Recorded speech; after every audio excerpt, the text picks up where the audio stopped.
կլինի մենք առավոտյան արթնանանք ոչ թե այդ սրտիկը տեսնենք, այլ ընդդիմադիր դաշտից ինչ որ մի հետաքրքիր արտահայտություն տեսնենք, որ գլուխ կոտրուկի ինքը առաջին հայացքից նմանվի եւ սկսի իշխանությունների մեջ բան առաջացնել, այս ինչ նկատի ունեին, այս ինչ էր սրատակը։ Այսինքն գնդական դիմության դաշտում է։ Կարելի է միանշանակ, այստեղ երկրորդ կարծիք չկա, որովհետեւ իշխանությունները աշխատում են շատ բաց ձևով կոնսպիրոլոգիաներից դուրս, բայց անընդհատ մարդիկ փորձում են ինչ-որ կոնսպիրոլոգիաներ փնտրել այդ ամեն ինչի մեջ,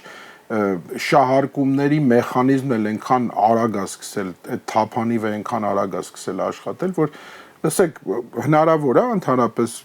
թողնել եւ զբաղվել մի հարցով, որը ամենակարևոր հարցն է, իսկ ինչա լինելու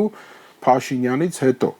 Հասկանում եք, դուք կարող եք օրինակ կենտրոնանալ այդ հարցերից հարցն է, հասկանում եք, եւ այստեղ է, որ դուք էլ փորձեք ձերը, այսինքն մարդիկ թող